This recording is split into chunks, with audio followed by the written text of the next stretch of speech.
Hello, everyone. Hello. Hello. Hello.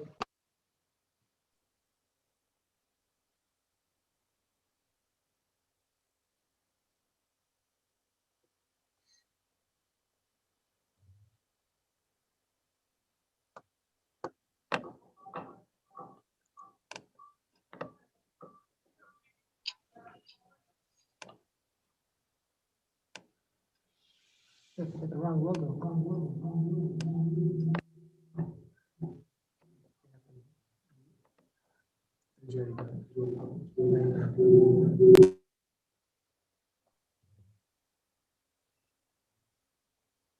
Better now. I think the echo is gone.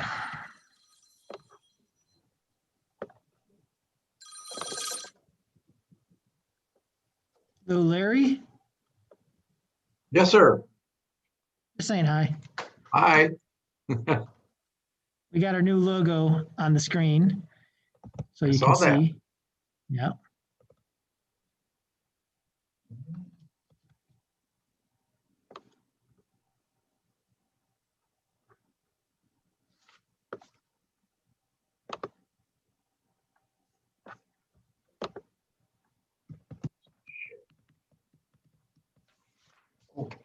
Gotta put my little Roll call. Yeah. talent sheet thing.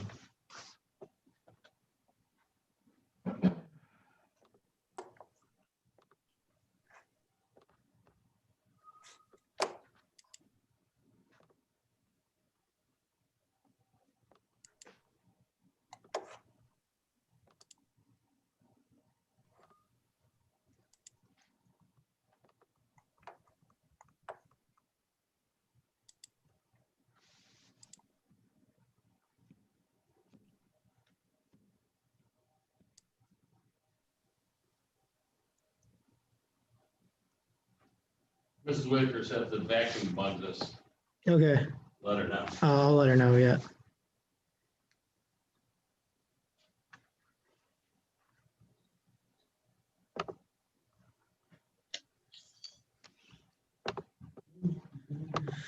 We are live.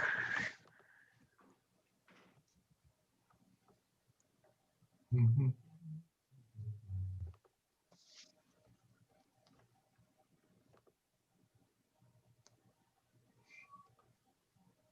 Mary Catherine. Mark Bidet.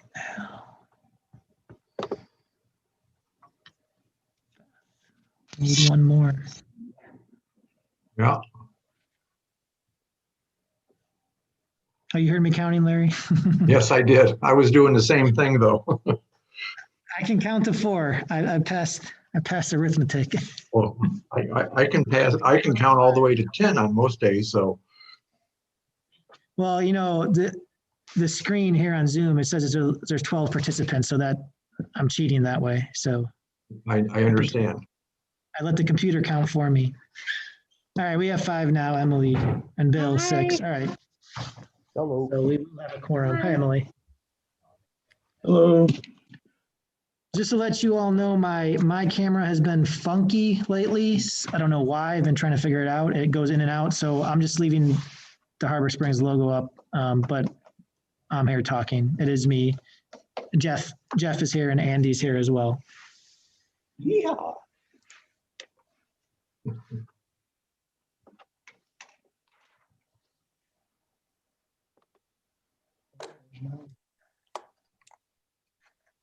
Yeah.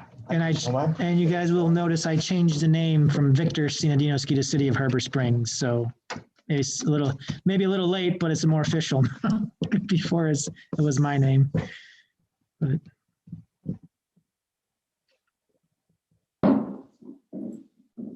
small things.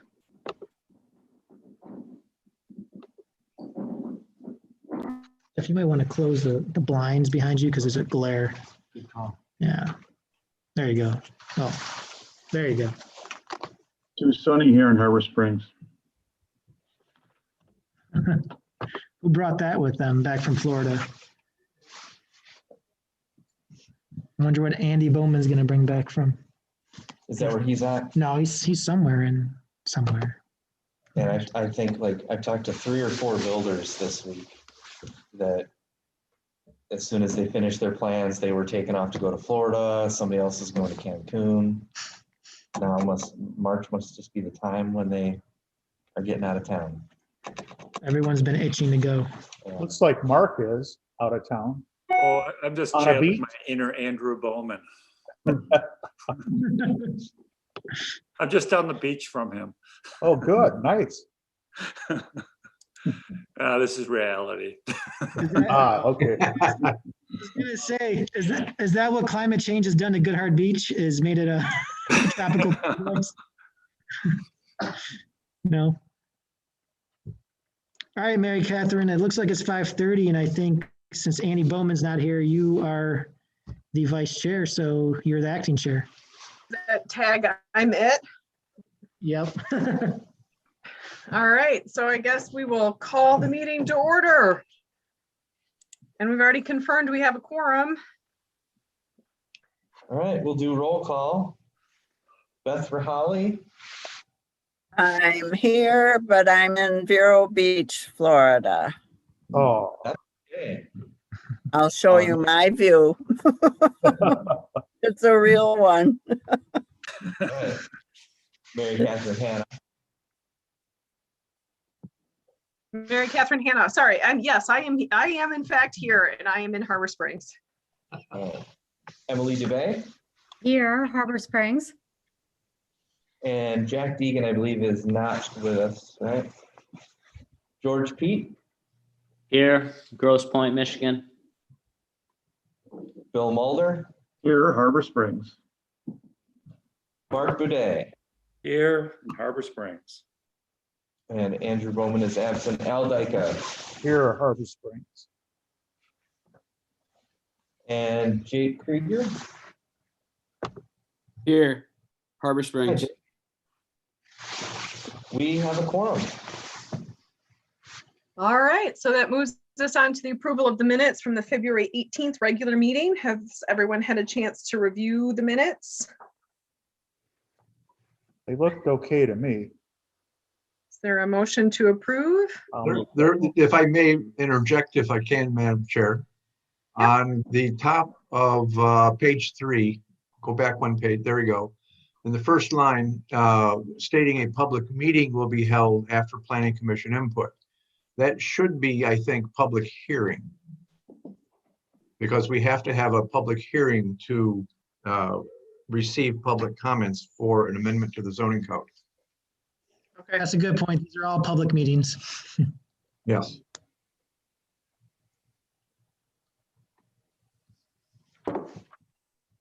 Okay, I noted that correction. I'll make the motion to approve as corrected. there's support? Second. All those in favor? Aye. Aye. Aye. Any opposed? Aye. All right, And I think because we're doing a virtual meeting, I have to do a roll call for all motions. So I'll quickly run through this. Al Dyka, Yes. Mark Boudet, Yes. Bill Mulder, Yes. George Pete, Yes. Emily DeBay, Yes. Mary Catherine Hannah, yes. and Beth Rahali.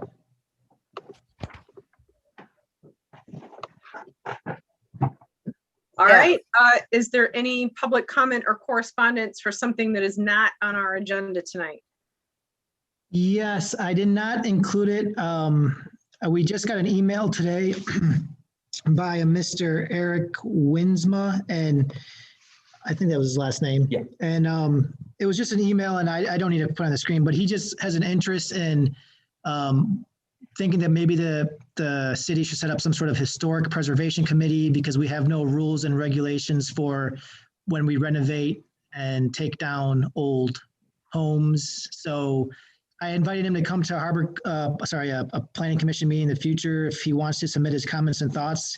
He was responding to me not regarding the planning commission. He had no idea that master planning was going on, so I invited him, but he has strong feelings about the need to preserve old homes and historic homes potentially and businesses, and maybe having some sort of committee. So I'd invited him to come to the planning commission sometime so he can give his insight into that need and whether or not the planning commission thinks that's worthwhile and putting into the master plan in the future. So I just want to pass that along. All right. Hearing nothing else, move on to new and old business. So what we have on the agenda is our continued discussion around the master plan goals and objectives. So I guess I will pass the torch over to Larry to see where we are in that process. Thank you. I provided you a memo dated March the 1st that talks about public input and why we do public input for a master plan, to receive comments about various topics from members of the public. Because of the COVID situation, we're really restricted with one-on-one situations. So a survey is the best thing to replace that at this point in time. It doesn't preclude having more one-on-one as we move through this process, but it starts looking like we may get there because our meeting on the 18th has the potential of being live, it looks like. And but right now we have the surveys that were done late in the fall and early winter, and the results of those. We kind of briefly crashed through that huge amount of material that we provided you about a week before the meeting, which we knew was a lot. But that basically gave us the output of what the public was saying to us with all the questions we asked in the various surveys over a few months that we took. Victor put together a summary of the survey and tied that back to the goals and objectives currently in the master plan, or the revised goals anyways, and some of the objectives, entitled the Incorporating Survey Results into the Master Plan Update, which I thought was a very excellent piece. And if we could look at tonight, trying to get through the first 8 pages of that, that would be absolutely wonderful. I guess in my brain, I'm not looking for the planning commission to rewrite specific sentences or sit down and deal with the minutia of wordsmithing everything, but rather eventually getting to the point of going through the piece that Victor did. And do we like this idea? Do we not like this idea? Or how should it be modified? The concepts. And then having staff sit down and take that input and put together a draft of all of the comments and thoughts that will make up the goals and objectives and other changes in the master plan based on that. But to start with, though, I think we should have a bit of, if anybody has any questions on the results of the survey or the survey itself, and then if there isn't much on that, then we can get right into the piece that Victor did. Madam Chair. So yeah, does anyone have any additional comments or questions about the survey that we want to talk through before we dive into the piece that Victor put together? I don't. I guess I would just caution us once again about the utility of the survey, which is to say it's a great start, but I certainly do not want us to stop with the survey in terms of soliciting public input. And I, would really like to hear some plans and some ideas about how we could get more additional public input as we move forward in this process. So that would be my only comment. I had a comment too, kind of going along with that, Mary Catherine. I was wondering if we were doing anything with, I think Victor might have given us those letters from all the or not all the students, or some of the students from the high school, welcoming him. And I was wondering, I felt like that was a wonderful resource as well. I read through many of them, and I didn't know if that was something that we want to think about as well. Is that age bracket, I think, is very important in the master plan as well. Yeah, no, I agree. I thought those were great letters. I also read through a whole, bunch of them. And I think it too is a great place to start in terms of soliciting input from, that group. Because when we think about a master plan, we're looking 5, 10, 15, 20 years into the future. That's really part of the core constituency that we hope are going to be building their lives here in our community. So I think it is really important to pay attention to what they're thinking about. Emily and Mary Catherine, those are good ideas. And so Larry, I would just, for next meeting, perhaps maybe just suggest that we just present some ideas of how we plan to do on more public outreach throughout this process, whether it is speaking, for example, with the superintendent to see if we can get more youth involvement, if we can actually have physical, now that we're opening up a little bit, to have more physical meetings, I should say, like in-person meetings with people that want to come to learn more about the master plan process and share their ideas. So I think if we're aiming for a mid-late summer goal for this master plan, I think we have plenty of time to solicit more public input. So right. I think that's fine. I think those are good ideas. Right. I mean, right now our indoor limitations, I think, are 25 people, but 25 right. is pretty big if we wanted to even pull together a couple of focus groups to talk through some of this stuff. And I think even that might be nice to do. Yep. Okay. So Larry, what was your thought about going through the document that Victor had put together? Well, I guess my thought would be just to start on page 1, survey 1, question 1. And since this is Victor's baby, if you will, I certainly don't want to take anything away from him. Maybe he had some words of introduction, and maybe he can help guide us through his thought process in this.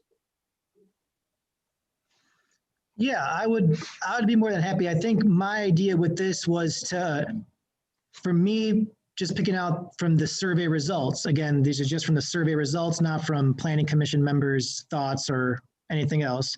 What I thought were the big takeaways and how we could include those to change or modify or create new objectives.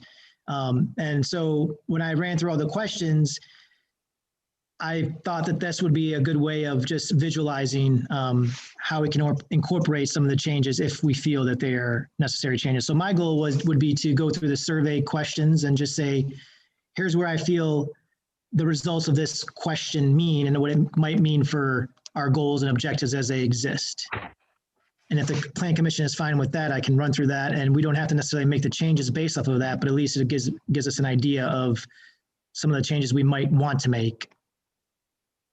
Right. I mean, I guess I'm looking, I'm kind of trying to determine what you need from Planning Commission tonight based on this. I mean, what kind of input are you looking for from us based on this? I mean, I must admit, I'm a little flummoxed as to kind of how you want us to respond to this document. I think it's a great document. I think it's really interesting.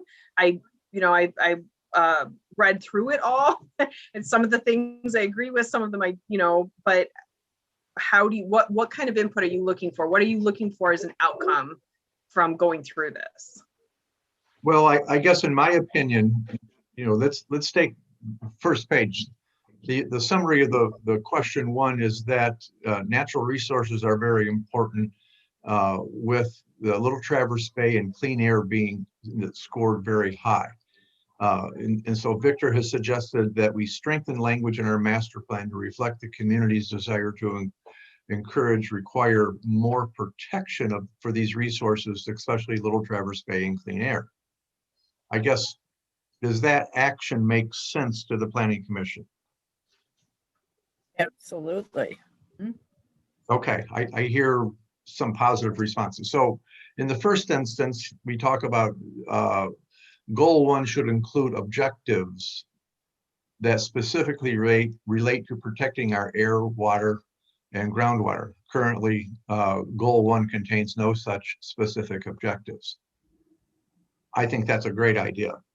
And that's something we need to work on. But if people object to that, then we need to modify that first action step. I have a question about leaving out the dunes.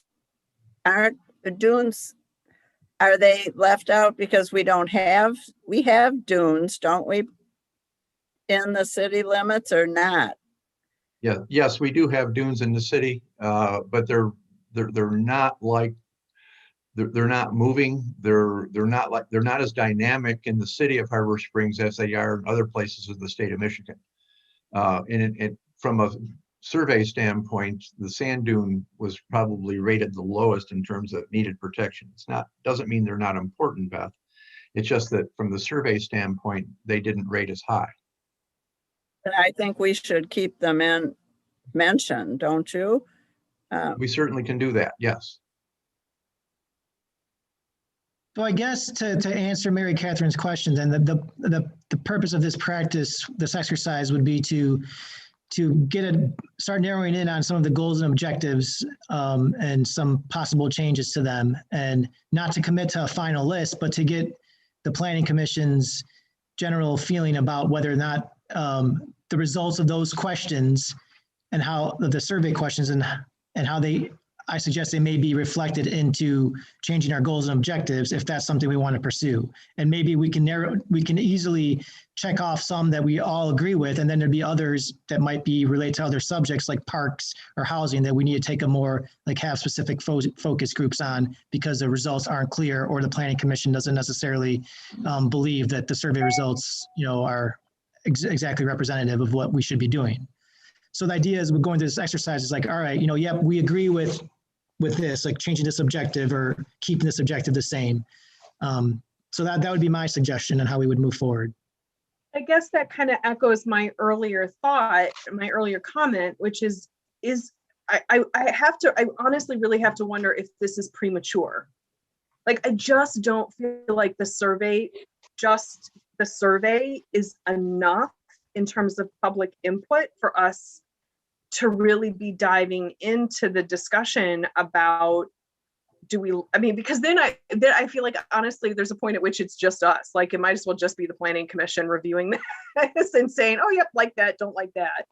The survey were great, they're a great start, but I don't want to dive into this and decide that yes, a certain goal should be changed or not changed, and then we get better, more in-depth input and have to go back and redo something. I don't know how other people are feeling about this, so I want other input. I can't see that we're ready to wordsmith language, at this level yet. But what I do see that maybe we could work on is the actions that Victor has identified from each of these questions.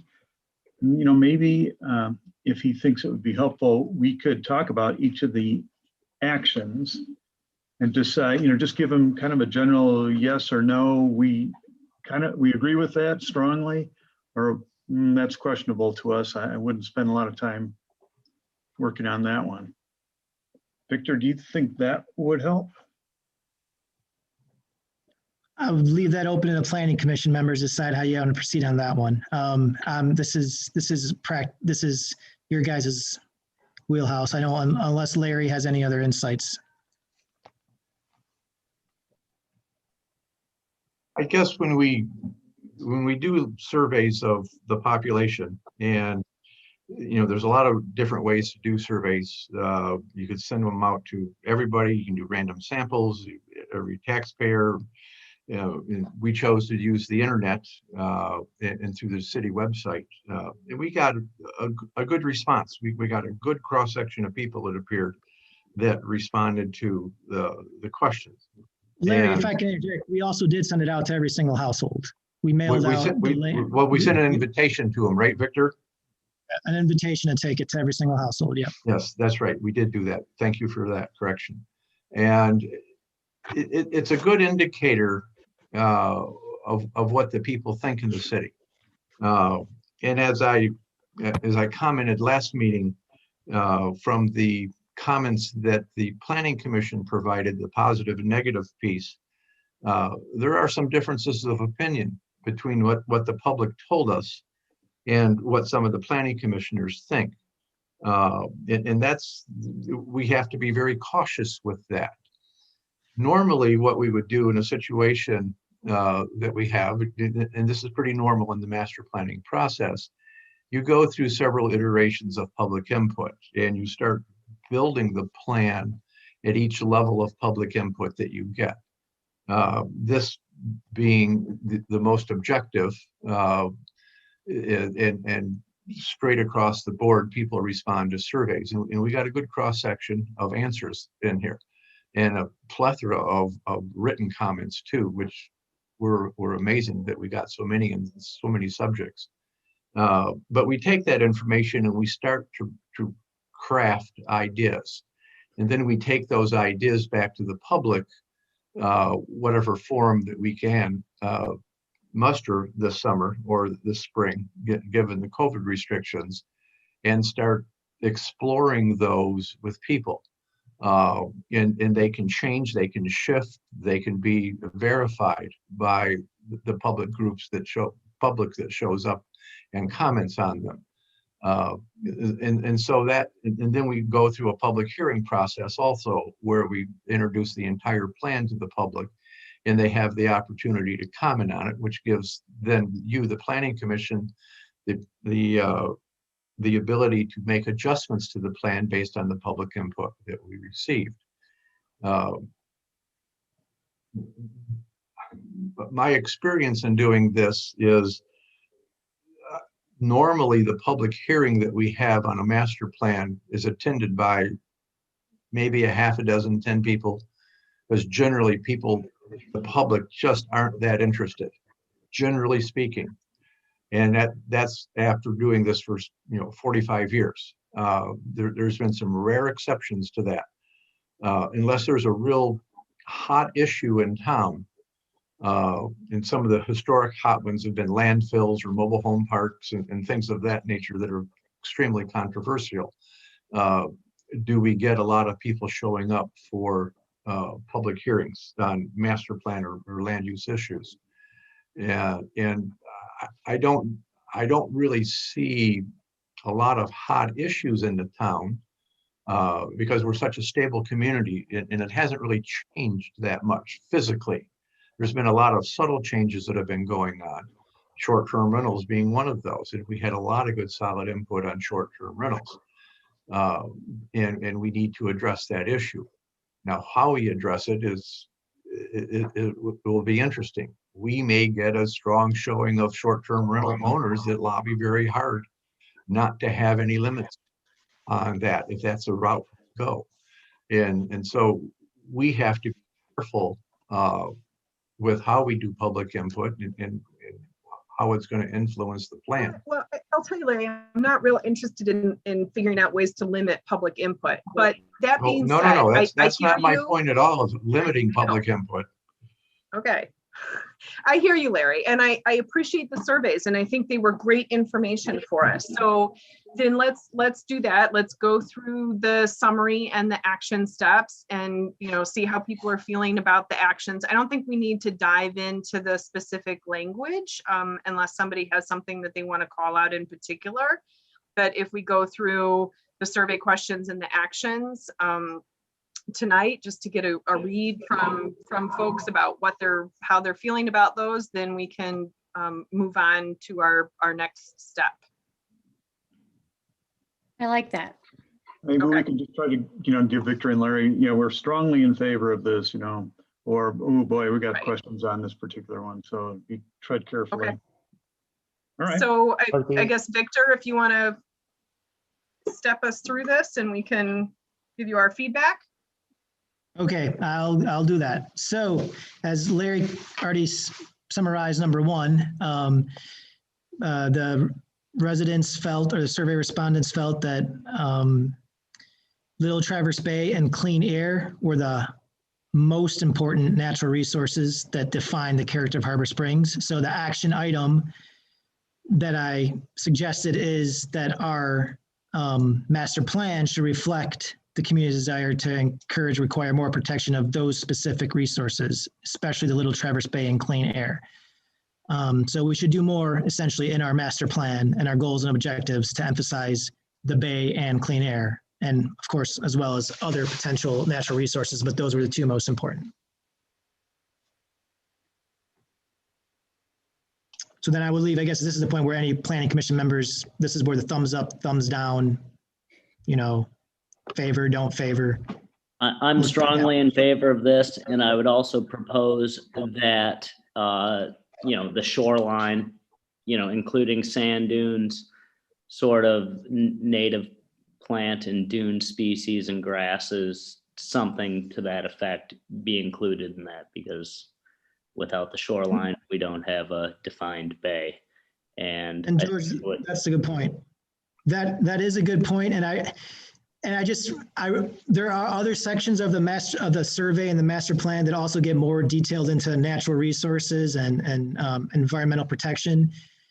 This question, if you recall, focused on defining the character of the city. So which natural resources define the character of the city, and that's why we had the result we did. Perhaps people didn't think dunes and the shoreline defined it as much as the clean air and the Traverse Bay, but as George points out, without a solid, stable shoreline, we don't have the bay. So, but it's just something to keep in mind that some of these questions, some of my action items that derive from some of these questions aren't necessarily, directly related to what we think they were saying, but you've got to keep in mind that the summary, the question was like, what defines the character of Harbor Springs? Anyway, I don't want to belabor that point, but. And I can't remember, Victor, because it has been a little bit since I reviewed this. Is there someplace later where any kind of invasive species are mentioned? Because that was another thought that came to my mind as I was reading this in terms of protection. I don't remember if we tackled that. I mean, I'm thinking now about the tree plan that we just passed, and I know we mentioned invasive species in the tree plan, but I can't remember if we talked about that in this survey. I don't recall. I think we might have got some responses about it, but I don't think there was a specific question about invasive. There was no specific questions on invasive species. Right. Well, I guess I would just throw that out there for consideration as well, that as long as we're talking about protections, that we might mention invasive species. Like not weed. I'm in favor of this action, Victor, and wording to follow. That's where the hard part is. Yep. So I guess then I'll move on to the next. Wait, next one. Make sure nobody else. How do other people feel about this particular one? Strong support, modest, negative? Are you against it? I generally felt that Victor's responses were pretty spot on, throughout the document. And as I read into the beyond page 8, I saw a lot more room for discussion, but most of these are like building up to the real meat that's later in the document, in my opinion. I agree with Al. I think Victor did a very good job in just strengthening this and being very clear about what the intentions are. And so this first part I'm very much in support of.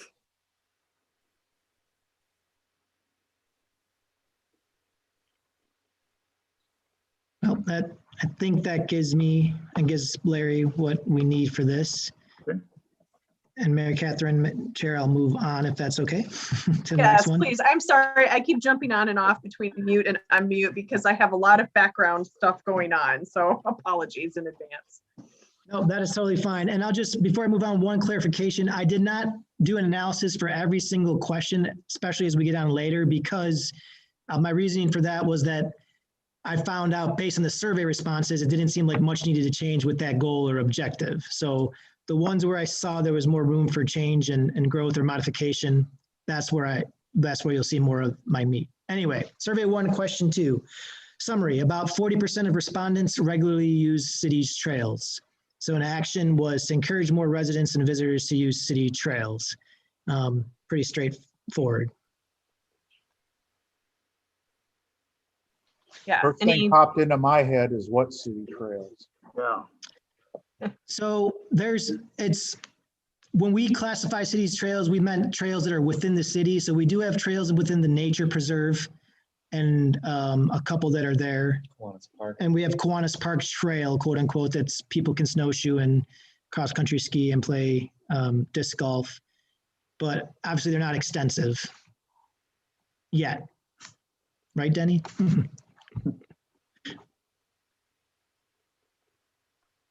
All right. Any other thoughts about? This one strikes me as medium to low priority. It didn't really, we have so many more important things to do. So I'm lukewarm on this one. I mean, it does seem like it rolls in or wraps into some of the later questions around, parks and other recreational facilities that we have. So anyone else? I concur. All right, so we will move on. Okay, survey 1, question 3. Nearly 2/3 of respondents would like the city to enact a zoning ordinance that limits tree removal on private bluff properties. Only 25% of residents want to see tree removal ordinance for all private properties. So my action item was the city should create an objective that regulates tree removal on privately owned bluff properties. That does not get into what that ordinance would look like, but based on the feedback and actually based on previous surveys we've done on bluff tree trimming, we've had a couple on that. It was pretty clear that people do want to see trees on the bluff. And the only way to protect that would be to create some sort of ordinance that regulates it. A more controversial topic. Yeah. Victor, you said the tree plan has been approved. Yes. Would that cover a lot of the questions about trees in the city? It does cover a lot of questions, but it does, and the tree plan in of itself encourages ordinances and policies to create a stronger urban canopy, but it does not have the same kind of teeth or I'd say sway as a master plan does. It's more of a guiding document for staff and the tree board, which is an advisory board. But it seems like we would want the master plan to come into some kind of an alignment with the tree board. Agreed. Yeah, no, I agree with that. All I'm saying is that if we're, for example, let's say we want to do a regulation or create an objective that says we should regulate trees on privately owned bluff properties, the council and the planning commission is going to look to the master plan for that as opposed to the tree plan. So it may be in the tree plan, but just having it in the tree plan alone isn't strong enough. But we could definitely work on, Larry, we can definitely work on seeing what's in the tree plan about trees and trying to align those goals. Yes, We I have made- a copy. I'm sorry, Yeah, Larry. I can send a copy, and we also should just keep in mind that the tree plan didn't have the same sort of public involvement and input as this master plan will. So the tree plan was more of a staff tree board, obviously public meetings, but it's not going to have the same kind of involvement as a master plan process will. So it's really important that we have some of that at least in here. Okay. And we I'm can get you that hugely from in planning. favor of this. I knew you would be, George. All right. It strikes me, I'm negative to this. I think the priority needs to be property rights for the owners. So I would come down as generally negative, but I haven't seen any wording yet. Okay, got it. Thank you. So why don't we hear from some other people on this one since it is hot? Well, I don't think a lot of people understand the ownership of the bluff side properties. and how the east end is pretty much privately owned, but we've got that big void that we kind of dumped on the west end residents recently of all that bluff property where the controversy has been for 30 years or more about who has rights to trim and who doesn't, and bluff side stability and all those other issues that follow that thing. And I think if they knew more about ownership and issues, that they might answer these questions differently. I'm of a similar mind in that I personally feel this is overreach. In regards to personal property rights. And it's a pretty complex issue along the bluff, as Al referenced. And I think this is a pretty simplified approach that just doesn't sit well with me at this point. But that's just personally speaking, not as a planning commission member. That's a political hot potato. Yeah. And down at the east end, most of those people have pretty long-standing agreements among those, between those on top of the bluff and those below the bluff. And people have purchased trimming rights, and some people that have purchased property on 3rd Street really don't like those agreements that they purchased, but they're there.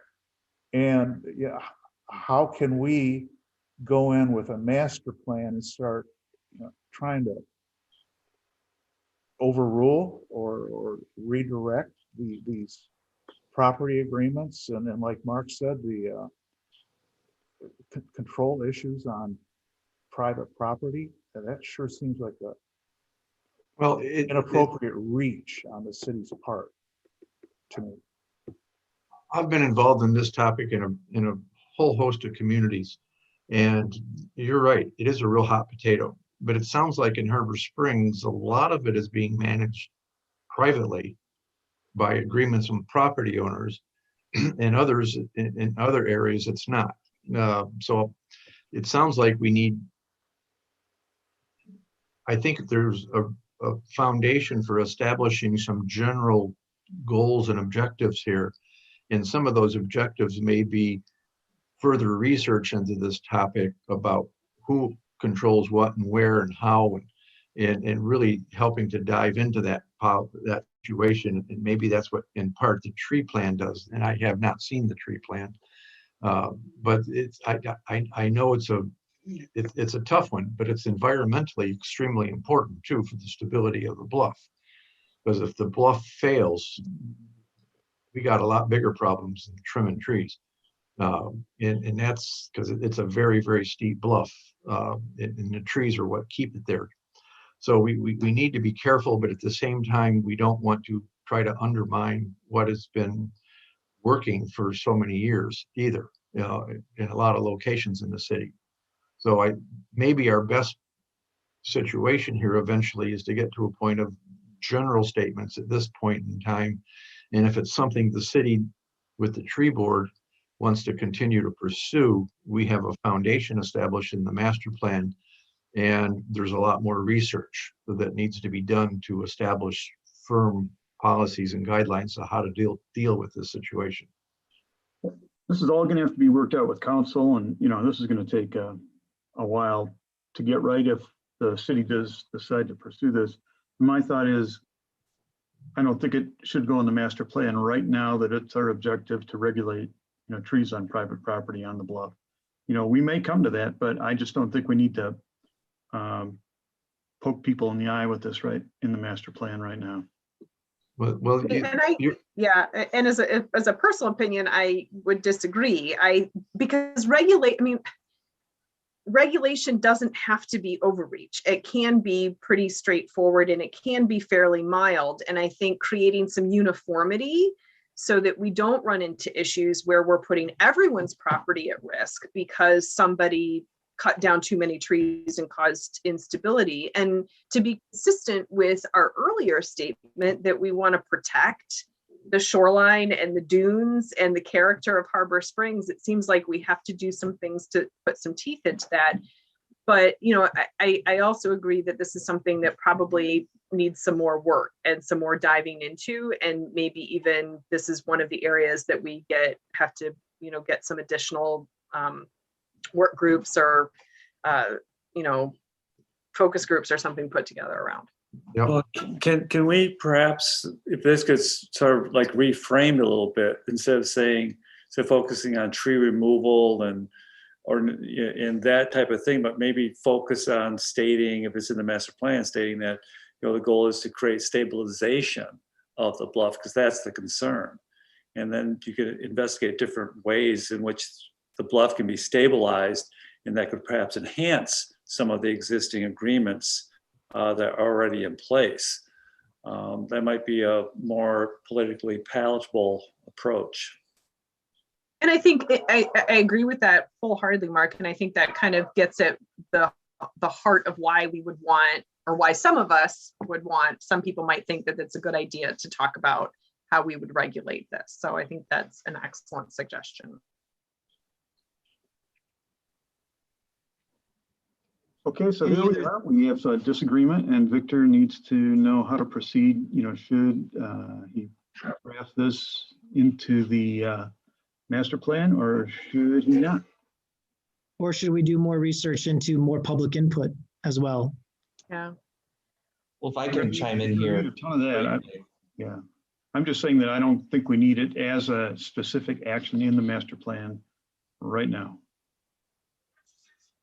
Well, I'd like to I guess- chime in briefly. if I What can. about Go ahead. Hold on. Go ahead.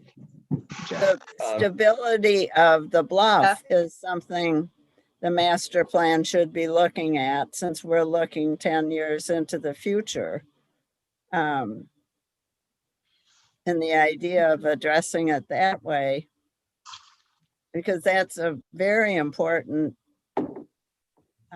aspect. I mean, it would be dangerous. It would, we have to keep the bluff, correct?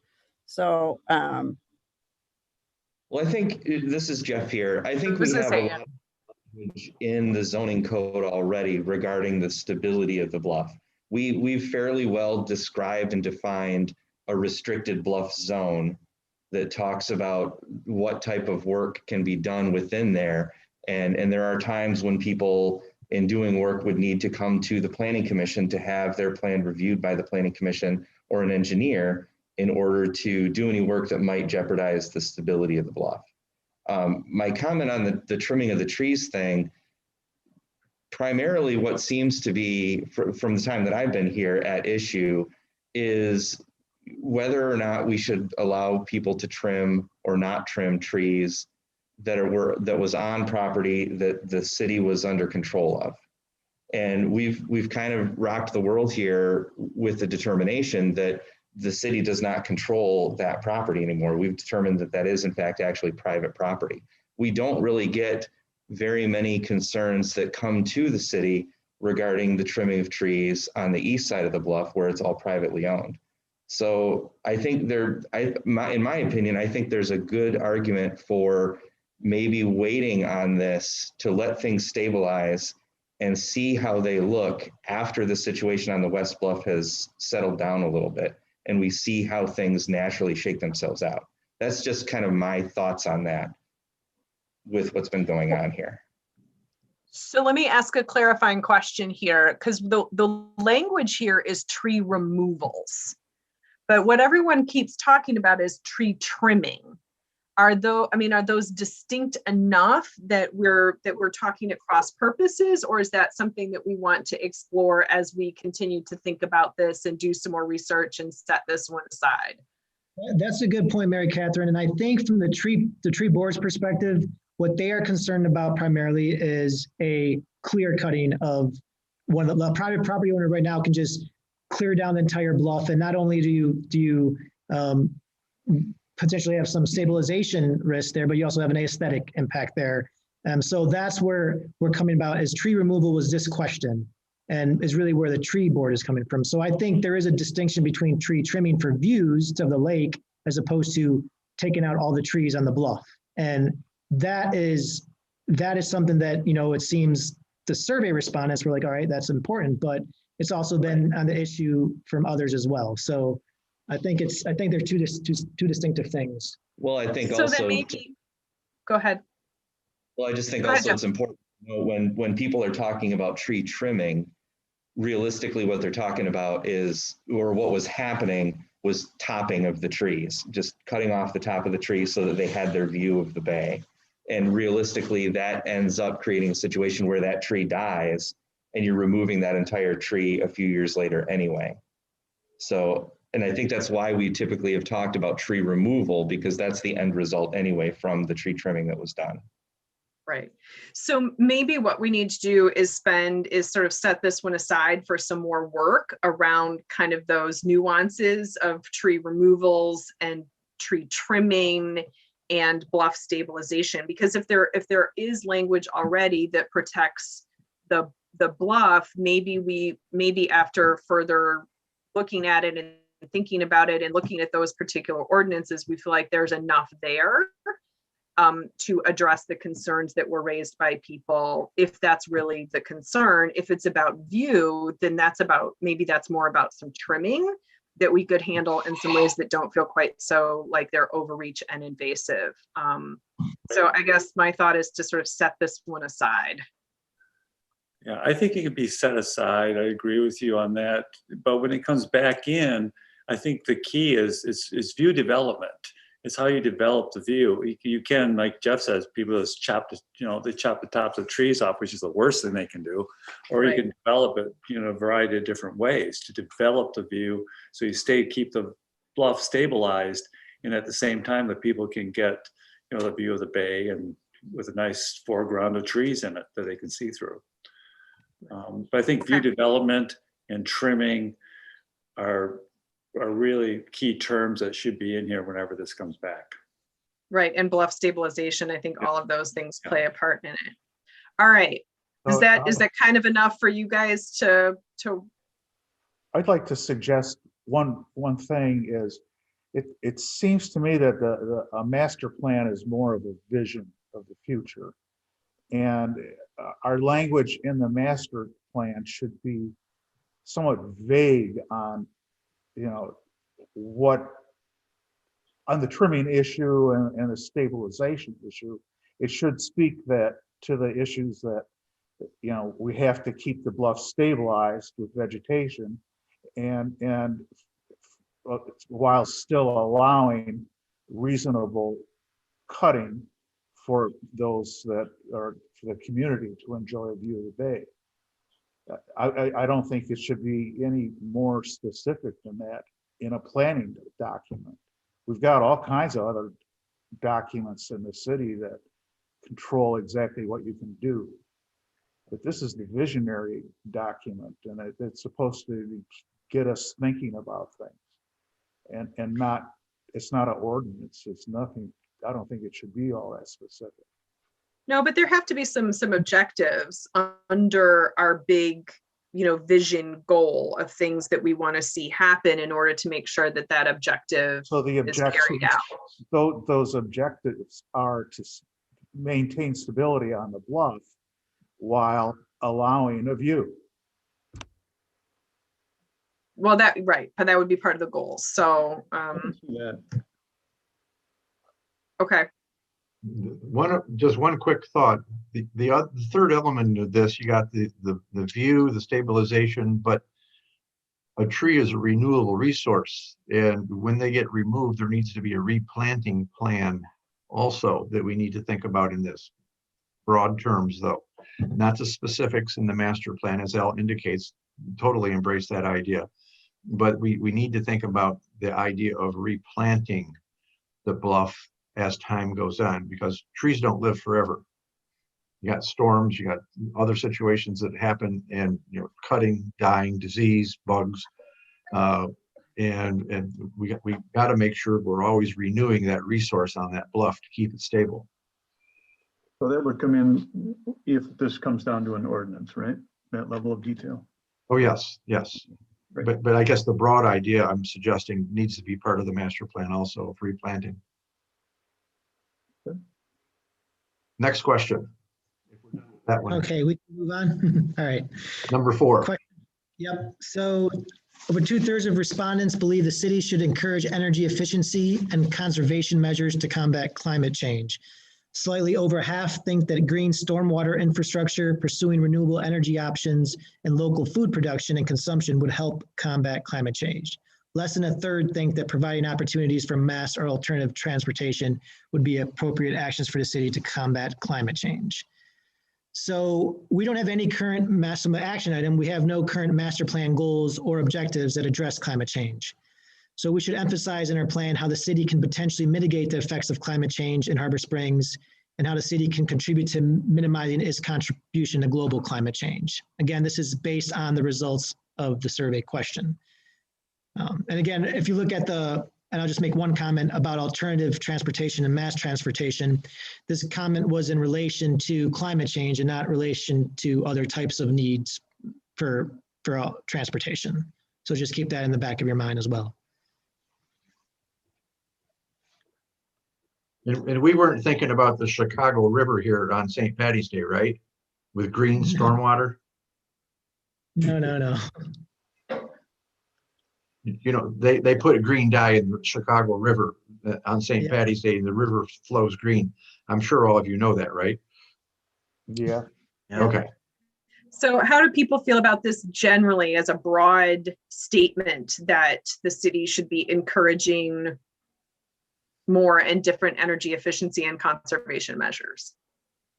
I think it's an important point to add. I think there's details that we can look into, whether we have, meetings in the future or hear from other residents. But, I think that's what the country needs to keep doing, is definitely think about the climate and how to better improve everything. So I like that it's added. Anyone else have a thought on this one? I It like belongs in it. the document, so I think he did a good job with it. Oh, I'm sorry, Al, could you repeat that? I didn't hear that. It belongs in the document, and I think that Victor did a good job with it. Oh, great. Thank you.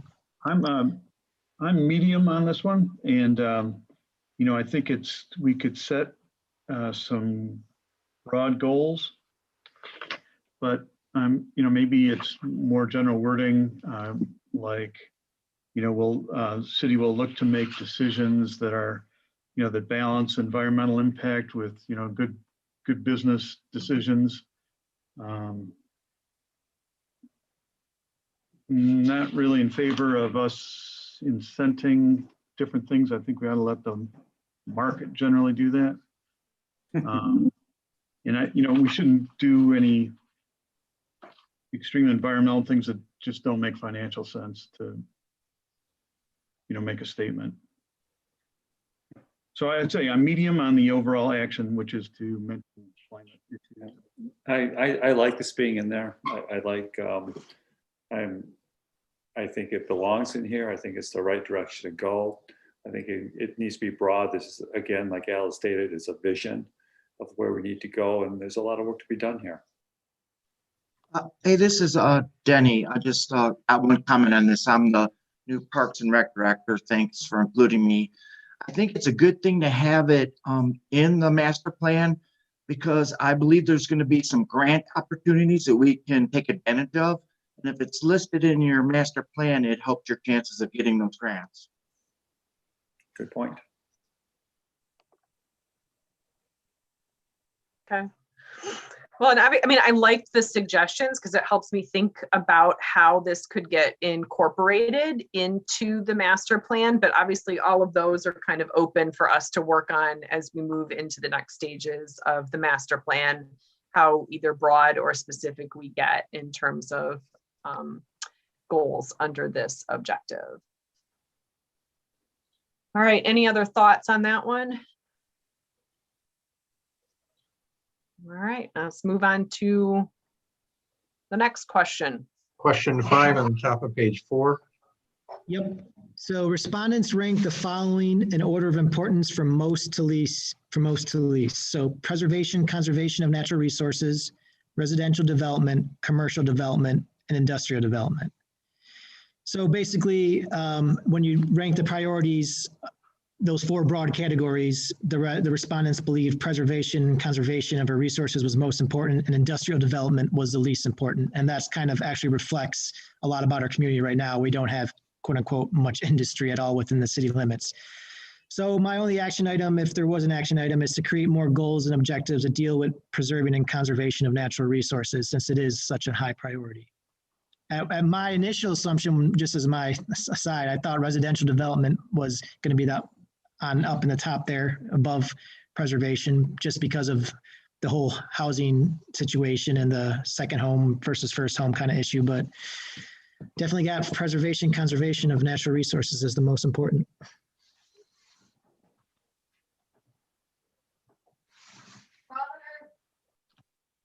All right, any comments or thoughts on this as an action?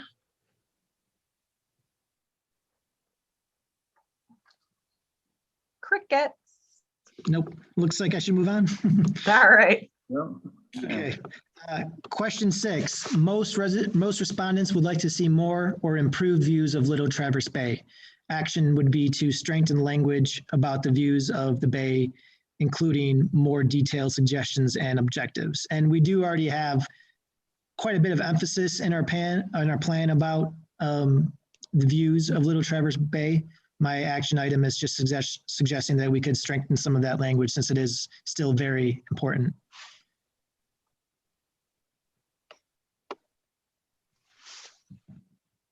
Agree, disagree, thoughts, ideas?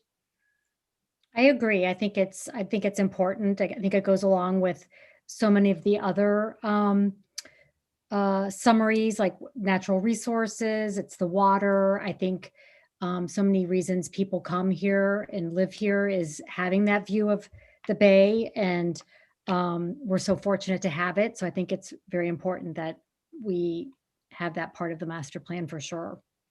Agree. Okay. I mean, as with some of the others, right? The devil's in the details. So, you know, how you actually dive into this in terms of goals is going to be critical. But I 100% agree as a general statement, all for it. Me too. Okay. Me too. Agreed. Hearing no other comments, I'll move on. Question 7. The vast majority of respondents do not want to see taller buildings than currently exist downtown. And I actually got, I think, 1 or 2 written responses about someone saying why there was not an option to say they want to reduce the size of buildings as well, but I don't think that's kind of difficult at this point. But anyway, so my action item would be to include language that encourages limiting the height of structures downtown. Building size for commercial buildings is not mentioned in our master plan. So that was just a note that we didn't mention building size for commercial buildings in our plan, even though we do have some zoning regulations about it. So to say, isn't height already regulated in our zoning code? I mean, I don't know. I guess this one I feel kind of ambivalent about, because I feel like it's already taken care of. Well, the question was, you know, are the height of buildings downtown acceptable, or could they be taller? We were kind of prying a little bit to see if there was a tolerance in the city for taller buildings downtown. We got a very strong response that said, yes, there is an idea. We don't want them any taller. And so you're right on point, Mary Catherine. We do have regulations. We have height limits, and this just basically backs that up, at least by the people who responded to the surveys, that we don't want to see taller buildings. So it's really, we just need to make sure, as Victor indicated, that we support that idea with what we do in our goals and objectives in the master plan. I agree. Anyone else feel strongly to the contrary, that we need to talk about taller buildings in downtown? No? Okay, No. moving on. I agree. Okay. Okay, moving on. Question 8. The community is against both private and public development along the waterfront, although they are much more opposed to private development, and this should say new development.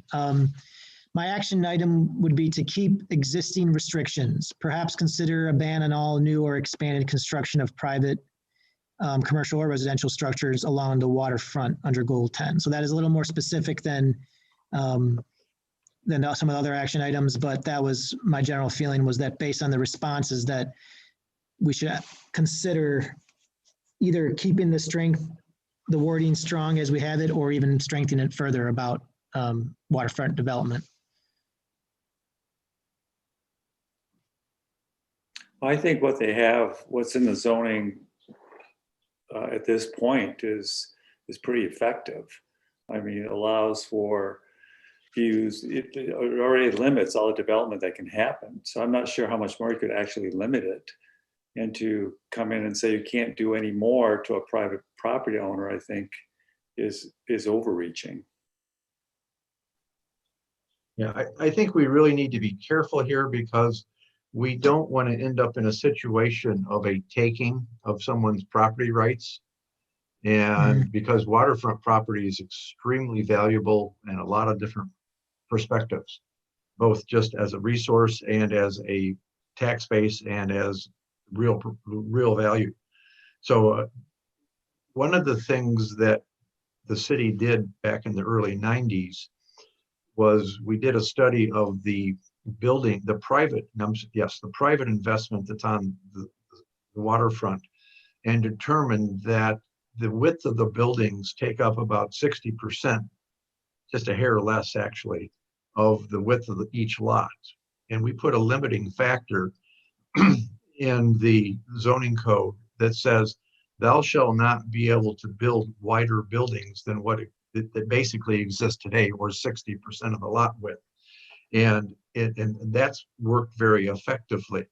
Now, there's some that think that, you know, the city should purchase all the private property and just have that all as city space. And that's a fair idea. And the communities have done that. But it would certainly be very costly to do that, and it would take a resource and a part of the economy of the city and totally get rid of it if those private developments weren't there, especially the ones that serve the public so well. So we need to be a little careful here, but I fully support the idea that we don't want to see the public views of the water diminished any more than they have been through the development of the city over the last 50 years. Well, and Larry, and I'll just mention where a concern we come in from, perhaps the parks or even the Marina Park aspect and the Harbor Master Building, is that, you know, you put in a new Harbor Master Building or you put in any new structure on a public park, you know, if we have strong enough language in our plan that it results in creating zoning regulations that even tell city officials that they shouldn't be putting the public on public space, any gazebo, for example, whatever it may be. Yeah. It could put us in an interesting spot. So I'm not saying that's the reason we should or shouldn't do it. It's just another thing to keep in mind, is that it would prevent us, even though my action items suggested private, I mean, they're both, the public is generally against new development of public or private. So that's something to consider. And this one here also, you know, gets involvement with tree plantings also. A tree is not a building or a structure per se. It's a natural resource. But we can certainly destroy views by planting too many trees in public spaces or even private spaces. So it gets back to that tree policy of the city about types of trees, height of trees, and density of trees that will be planted along the waterfront. You know, there's a whole nother category there. So this is really quite a loaded situation that we got to think about this one a lot, and the words that we choose, especially if we want to strengthen the language. Any other thoughts or ideas on question 8 here? Yeah, I'm sure we'll have to work through all that at some point in time. But I'm not quite sure how it would fit into a goal for the master plan. I'm thinking maybe it shouldn't at this point. It's a tough topic, but it needs to be addressed. And we need to make sure that how we address it doesn't get used as a weapon against us either, because we've seen that happen too. So it's a very important issue in the city, the views of the waterfront or from the water to the city. That is very important. And I think it is important that the master plan cover this topic, because we have to give you, the planners and the framers of the zoning code to draft a foundation for regulating what this does. All right. I Well, think there might be a way to tie this back into some of the earlier goals around preservation of the waterfront. Sorry. No. I think that was survey question 1, where we talked the natural resources, and that's part of that natural resource system in what people view as really important are the views. And because we've covered this topic actually several times here, right. With these questions and the surveys that we provided to the public. So it is important, and they consistently come up with, hey, this is important. We need to make sure at a minimum we don't lose any more of it. So right. I mean, goal 11 already says any harbor development or redevelopment should strive to maintain open views to and from the water for the public to enjoy. Right. Is there a way that we could potentially strengthen that a little bit in terms, but it all, I think this one, I'm ambivalent about this one, but how do other people feel about needing to work on strengthening the language before we move on? This is Denny again. I think if there's another survey question that says, like, what kind of enhancements would you like to see in the downtown parks? Overwhelmingly, people want a gathering place for all 4 seasons, which would include a gazebo or shelter of some sort. So those are in direct conflict with each other. If you ask the question in one way, you want to preserve the views, but if you ask the question in another way, people are saying that they want that. I think it really comes down to what the general public wants.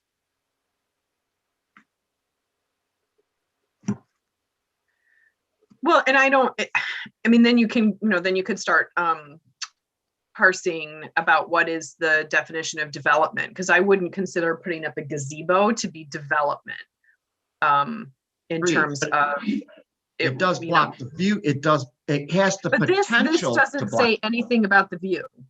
This says the community is against both private and public development along the waterfront. So I think, I think this survey question perhaps is less useful because we cover this under a bunch of other areas. So No, I think that, Mary Catherine, it's not just about the views. We do have another consideration from public, and that is the the fear of diminishing amount of usable space along the waterfront, that it's going to be developed and there'll eventually be no space left for the public to enjoy, right? So now, obviously you have the boat shops, but you have the Harbor Club on one side, Right. So that's where I think that's also another thing. It's about the views, but it's also about how much space is available along the shoreline. Yeah, so I think there are other questions in other places where we get the same thing that can perhaps be better effectively, can be more effective. We can more effectively address these concerns. I agree. Yeah. Okay, so saying that, unless someone has an objection, let's move on to the next question. So question 9 was, respondents generally feel that creating landscaping features in the downtown area and social gathering spaces in public areas would help preserve and improve the character of the area. The respondents were split on whether or not to develop architectural standards, and the vast majority do not want to see a color palette required for buildings or structures. So I didn't have one general action, but generally it was in line with what the respondents want to, which was to, keep or strengthen existing landscaping language objectives, planning commission needs to really decide whether or not architectural standards is something that we want to. If they do, my recommendation based on the survey response would be to some sort of light architectural standards. And obviously not to go down the color palette because that was really strongly opposed. And then there's a question about creating more social areas and public space. And we obviously seen that with the COVID-19 situation with our administrative ordinance that we just passed about using some more space for public gatherings and social gatherings. So part of the other action items were to actually address that in the master plan is using public space for more as gathering areas.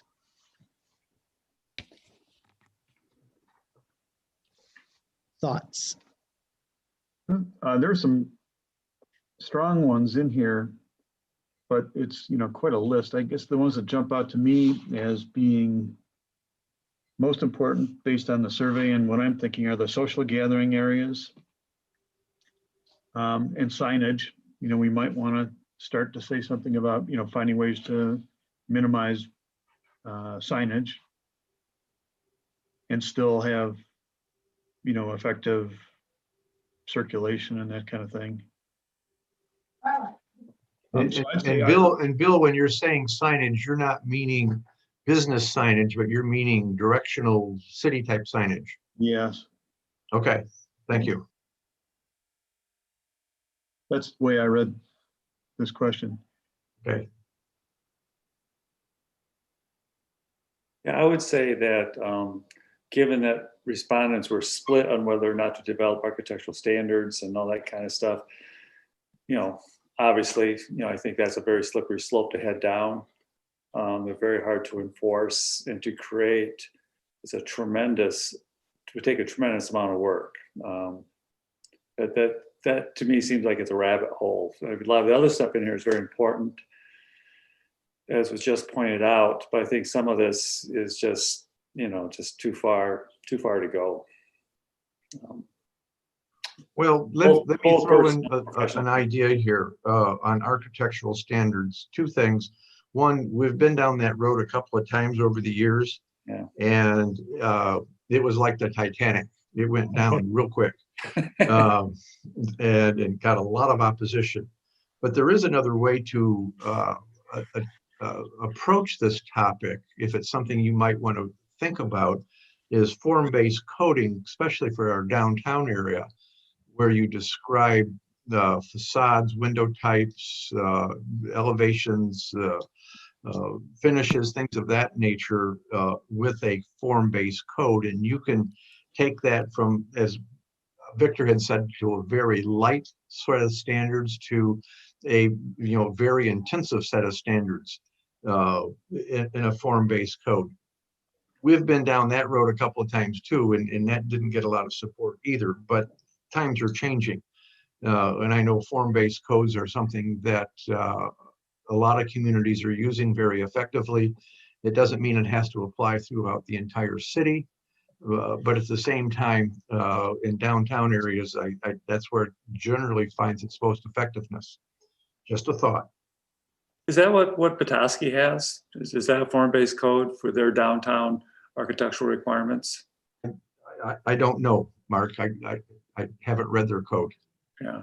I know the city of Grand Haven uses a kind of a hybrid form-based code. Yeah. And so that I know that works very well for them in a lot of other places. Yeah. Just a thought. Yeah, I don't think Petoskey went all the way to a form-based code. I mean, personally, I think form-based codes are really cool.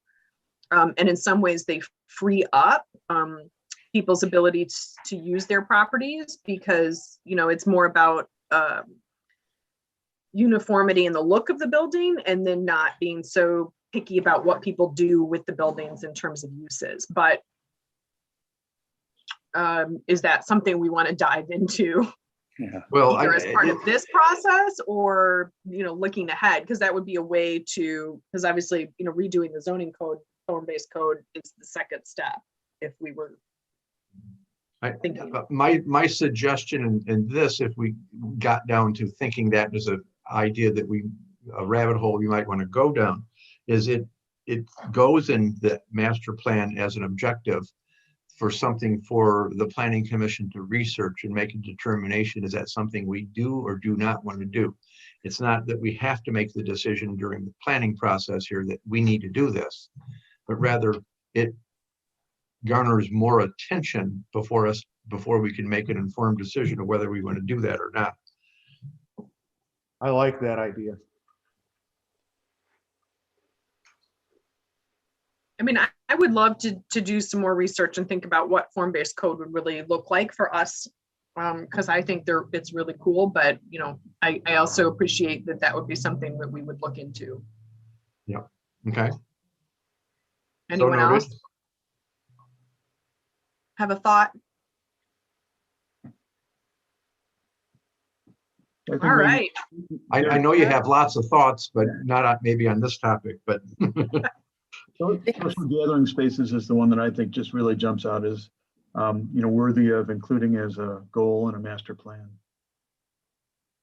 And perhaps something about signage if we want to go down that track.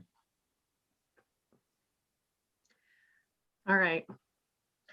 So, which brings us to survey 2. And I want to be a little bit mindful of our time tonight. So we have gotten through the first survey. How far do we want to try to get tonight in terms of this document? Do we want to work on a time? Do we want to get through the next 2 surveys? Do we just want to keep at it until people decide they're ready to quit? I say my suggestion would go to 7. We make these hour-and-a-half long meetings, so 15 more minutes, and then. Okay. That's just my I suggestion. have to leave at 7. Okay, then that's. I'd like to leave at 7. Right. Well, I wanted to be mindful of that, and I also think people get weary, and this is a really hard way on Zoom to do these kinds of meetings. So I think that is an excellent suggestion. So we'll go for another 15 minutes unless someone else has a huge objection to that, and then we will continue on with this at our next meeting. Okay, good idea. Great. All right, so I'll go quickly here. So question 2 of survey 2, respondents felt that the most important elements to help create a quaint and vibrant community were waterfront parks, historic character, and quality city services. They felt that the least important elements were community branding, parking availability, and views of the bluff from the water. So my actions, and I did a lot of little, specific objectives there, but my main action items really would be to emphasize the most highly rated elements in goal 2's objectives. So really start emphasizing the need for waterfront parks, space, historic character, and quality city services. How we do that, I'm not sure, but that's what I would suggest. Right. And I apologize to the residents who don't like community branding. We did just get a new logo, so that is a little community branding. You guys sure you don't want to dive into a big discussion about parking again? I have a question about the city services. How could they be improved? So What we do would have the another weaknesses be? We do have another survey later on. I think, I don't know if it's 9 or 10 or 11, that actually dives deeper into city services. So I think that probably would be best addressed there. Oh, wait, okay. I mean, but I think of things like, better, one small thing would be like a better job of shoveling, sidewalks. I mean, those are just small things, but yeah. Especially downtown. Yes. Repairing sidewalks, those kinds of things. Right. Any thoughts on this action about emphasizing those as part of goal 2, those waterfront parks, historic character, and quality city services? It's reasonable. That's I think it's good. very positive. Yep, I right. think waterfront parks is really a good idea. I would agree. Denny, when did you join the planning committee? I'm snooping. I'm working on a parks master plan, so. All right, well, All right. And I'm I'll move on. afraid now. So survey 2, question 3, no action needed. The residents did not want to see expanded sidewalks. So my recommended is no action needed, but I mean, there has been a lot of talk about expanding sidewalks into other areas of town. So based on the results, I say no action needed, but the planning commission may feel differently about wanting to include language about expanding sidewalks to less frequented areas of town. And I'm thinking Glen Drive, some parts of, Layton Park area, above Lake Street, et cetera. I think that's a dangerous question, because if I'm in an area that already has a sidewalk, I don't care if we expand sidewalks to other areas. But if I'm in an area that doesn't have sidewalks yet, what do the people there say? Still their taxpayer money going. Well, that's true, yeah. Well, but I do think it's a vision question. And I say this, but who works in the senior services field, it's about accessibility.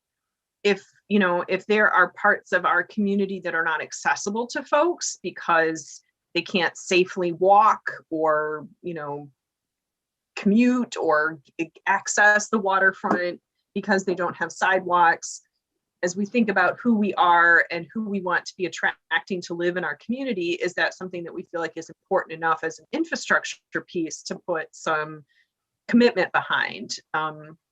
As a taxpayer, I'm a little bit more ambivalent, but as somebody thinking about the future of our community, I think it's super important. As somebody who has to walk the streets with my dog right now because the sidewalks are completely coated in ice, I kind of feel like, what's the point? But there you go. Mm-hmm. There is a program out there associated with schools and kids that have the potential to walk to school, and it's called Safe Routes to School. And there's a huge funding source there that help to build sidewalks in the community. So you have a complete network within your town that services a local school system.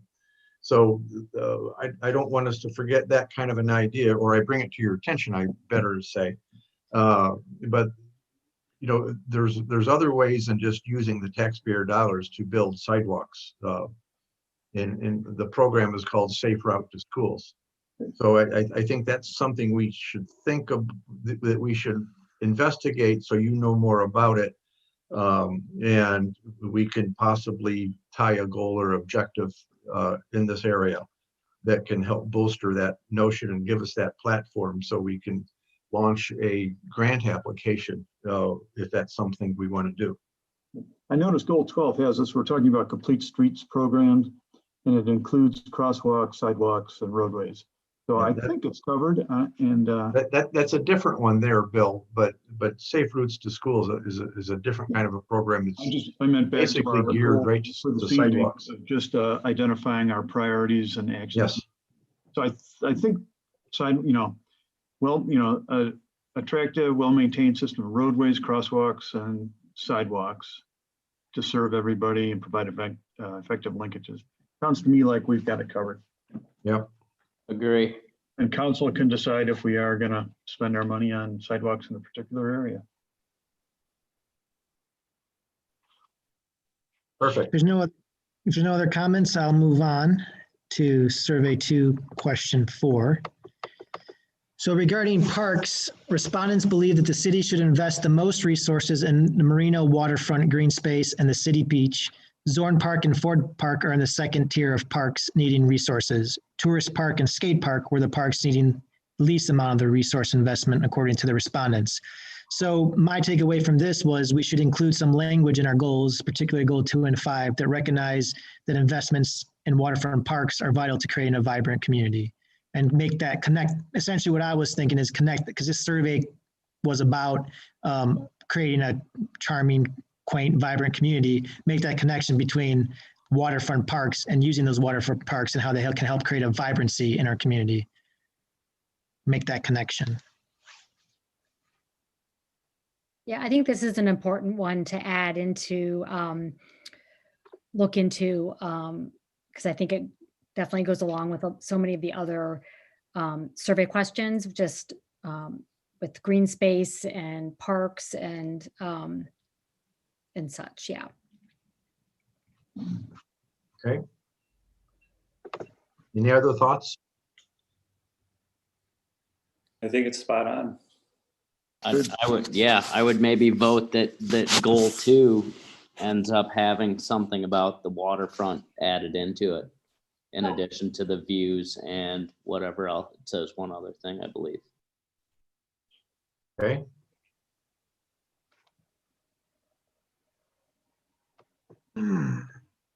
Okay. Question 5.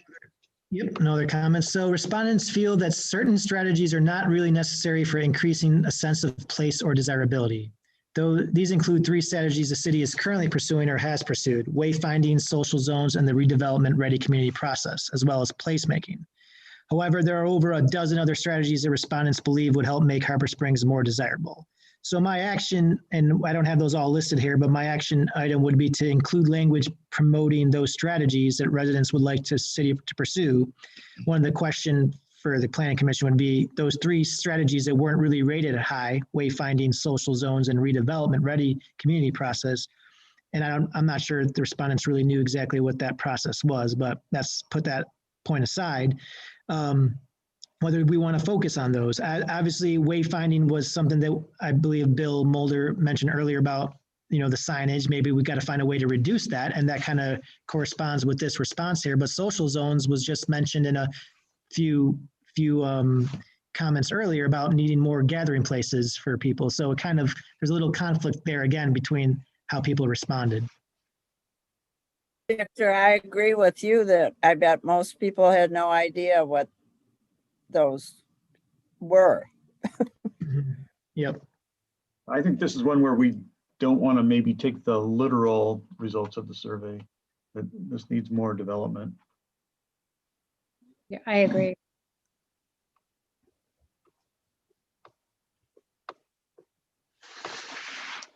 Okay. Question 6.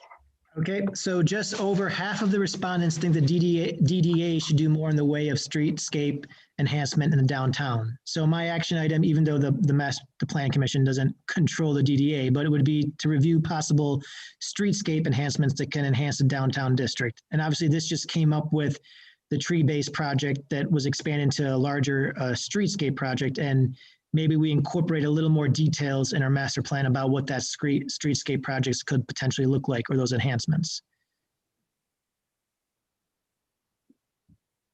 Yeah, where do you think that would go? I'm not quite sure yet. Okay. I didn't.